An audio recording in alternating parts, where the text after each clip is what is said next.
Cláudio, vamos voltar a falar sobre incêndios, sobre fogo. O Brasil, né, está debruçado sobre esse assunto. Em Brasília, ontem, uma reunião. Aliás, entrevistamos o governador de São Paulo, ontem, Tarcísio de Freitas, aqui sobre essa questão. O Cláudio Humberto perguntou sobre a reunião com governadores e o governador de São Paulo disse que não ia lá só para aparecer na foto, porque o governo federal demorou muito para organizar algum tipo de mobilização, oferecer recurso e tudo mais. O presidente Lula não participou da reunião, ele foi ao Maranhão, mas o ministro Rui Costa coordenou lá os trabalhos, depois disse que se os estados queriam dinheiro era só ter pedido antes. Ora, o governo federal é que tem que oferecer essa ajuda, apresentar um plano, né? De qualquer forma, nós vamos conversar agora com um especialista que tem muito mais propriedade para falar no assunto, responder as nossas perguntas, que é o ex-ministro da Defesa, ex-presidente da Câmara Federal, Aldo Rebelo. Ministro, seja bem-vindo aqui à nossa discussão. Como é que o senhor está acompanhando essa questão do fogo no Brasil? Quais são as suas preocupações no momento com esse assunto? Muito bom dia. Bom dia, Pedro. Bom dia, Cláudio Humberto. Bom dia aos nossos ouvintes da Rádio Bandeirantes. Em primeiro lugar, é preciso destacar que as queimadas constituem um fenômeno mundial. Queima a Amazônia, queima aqui no estado de São Paulo, no Pantanal, na Califórnia, no Canadá, em Portugal, na África, na Ásia. Portanto, é um fenômeno universal e, diga-se de passagem, é um fenômeno antigo. E essas queimadas acontecem e podem ser explicadas por várias razões, desde as razões naturais, o aumento da temperatura dos oceanos, a redução da umidade, a combinação desses dois fatores com um raio ou qualquer outro fenômeno físico provoca naturalmente queimadas em qualquer lugar do mundo. No Canadá, por exemplo, foram 15 milhões de hectares. 15 milhões de hectares são 150 mil quilômetros quadrados. É uma área superior às áreas somadas dos estados de Santa Catarina, do Rio de Janeiro e de Alagoas. Nos Estados Unidos, queimaram mais de 100 mil quilômetros quadrados. Ou seja, uma área maior do que Portugal, com muitas mortes, dezenas de mortes. No Canadá morreram 8 bombeiros. Em Portugal há uma calamidade europeia clamando por socorro. Em Moçambique e na África também, isso é uma tragédia. Então há um fenômeno que é originário exatamente desse aquecimento dos oceanos, são fenômenos também que se explicam a partir da mudança e do comportamento do Sol, que ninguém controla, e há também, na origem das queimadas, causas humanas. Desde a antiguidade, desde o Neolítico, que o homem usa o fogo para limpar a terra, usa o fogo para caçar, usa o fogo na guerra. Isso tudo há registros antigos. E há queimada para a agricultura, que mesmo no estado de São Paulo, nós podemos lembrar que até pouco tempo, quem viajava de São Paulo para Ribeirão Preto, viajava sob uma nuvem de fuligem e de fumaça, que era a queimada legal dos canaviais, queimadas autorizadas. No Nordeste, ainda se queima legalmente. E na Amazônia, a baixa tecnologia na agricultura ainda usa o fogo para destocar a terra, para limpar a terra. E isso hoje, aliás, o governador do Pará suspendeu as queimadas legais, as queimadas autorizadas, que são as queimadas usadas para a agricultura de baixa tecnologia. A palavra coivara, de origem tupi, é exatamente a aplicação de uma tecnologia indígena, porque o índio ele derrubava, queimava, usava a terra. Quando aquela terra, por sucessivas queimadas, perdia a capacidade de produzir, ele mudava para outras áreas. É a coivara, que é uma tecnologia usada até hoje em todo o Brasil. No Nordeste se usou muito e se usa muito a coivara, que é limpar a terra através do fogo. Então, quando você tem uma situação dessa, e você tem um raio, você tem alguém que joga um cigarro, ou você tem um caco de vidro abandonado que concentra e reflete os raios solares e gera algum tipo de faísca. Você tem isso. E o terceiro fator é o fator criminoso, ou seja, é a queimada criminosa. Aqui mesmo em São Paulo, há, segundo investigações policiais em curso, uma atribuição a elementos do PCC que estariam tocando fogo em áreas rurais no estado de São Paulo. Então, a queimada criminosa também existe. E a quarta razão, meus caros Pedro e Cláudio Humberto, é a omissão dos governos, a incapacidade de prevenir. No Canadá, você tem uma autoridade federal para a prevenção de queimadas, o que o Brasil ainda não tem.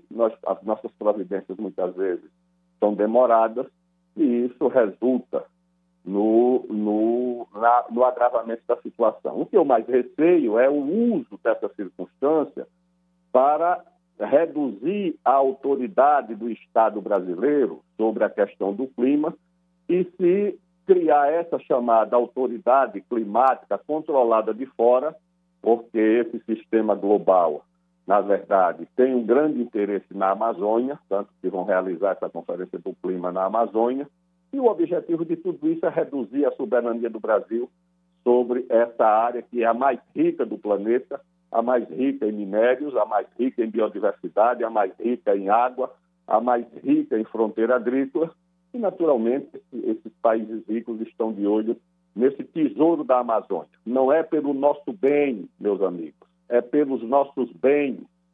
Não querem o nosso bem, querem os nossos bens. E aí o Brasil precisa ter muito cuidado. Ministro, muito bom dia, bem-vindo aqui ao nosso programa mais uma vez. Queria saber o seguinte, o jornal Estado de São Paulo, na semana passada, revelou que o presidente Lula sabe do risco dessa tragédia, que é produto de uma associação perversa da secura com o fogo, né? Já sabia disso há cerca de um ano. Ele foi advertido inúmeras vezes por autoridades do próprio governo, a própria Marina Silva, que é uma mosca morta, mas até ela, desde fevereiro, que faz ofícios e tal, pedindo providências, pedindo recursos, e o presidente não se mexeu. Ele só se mexeu na semana passada, quando a fumaça invadiu os palácios que ele ocupa. Quando os estados pedem providências do governo federal, o senhor que já foi ministro várias vezes, foi presidente da Câmara dos Deputados também e tal, que tipo de ajuda é possível oferecer? A União pode oferecer aos estados e municípios numa situação como essa? Muito embora os incêndios sejam anuais, né? Desta vez no Brasil nunca se queimou tanto, né, na história do nosso país. É um incêndio mais devastador de sempre, atingindo grande parte do território nacional. De que maneira, que tipo de estrutura tem o governo federal para auxiliar os governos estaduais e municipais no combate ao fogo? Cláudio Humberto, nós temos na esfera da administração pública a figura da operação conjunta ou do esforço conjugado, quando você reúne a autoridade do município, mas principalmente a autoridade dos estados e da União em torno de um objetivo comum. Vou te dar o caso aqui da segurança pública. Nós temos no Ministério da Defesa uma operação anual que chama Operação Ágata, que eu pude, inclusive, coordenar quando ministro, na área de prevenção de crimes transnacionais. E o que é que você faz? Você reúne os recursos federais, Forças Armadas, Exército, Marinha, Aeronáutica, Polícia Federal, FUNAI, IBAMA, Receita Federal, ABIN e as autoridades e os recursos do Estado, Polícia Civil, Polícia Militar, Receita do Estado.